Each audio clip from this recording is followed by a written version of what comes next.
The USHL Clark Cup playoffs are set to begin this week with the Sioux City Musketeers hosting the Tri-City Storm.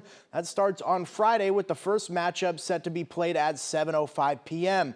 Now, Sioux City enters the postseason with a 30-27 2-2 record and have locked in the 3 seed for the Clark Cup playoffs. For Musketeers head coach Jason Kersner, he knows the playoffs are a different animal compared to the 62 regular season games.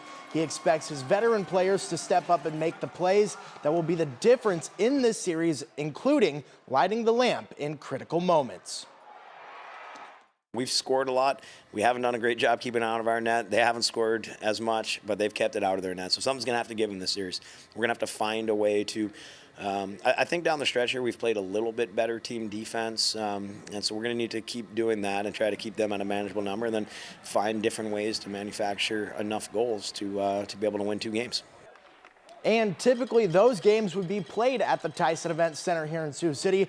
But the first round series is actually going to be in a different location for the boys in green and gold. They are hosting this series at the IBP Ice Center. As of this morning, there are only standing room tickets available for games 1 and 2. And the boys in green and gold, they certainly plan on putting on a show for the energetic environment.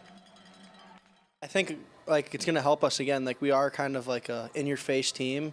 We like to fight. We have a lot of guys that'll fight. So I think it could be fun if we get a fight at IBP. It might blow the roof off the place.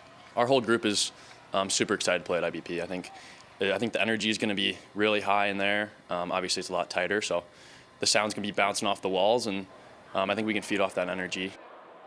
Once again, puck drop for Game 1 of the opening round of the Clark Cup playoffs in Sioux City is at 7:05 p.m. at the IBP Ice Center. And of course, you can find complete coverage of the Muskies playoff run right here on Sports Force.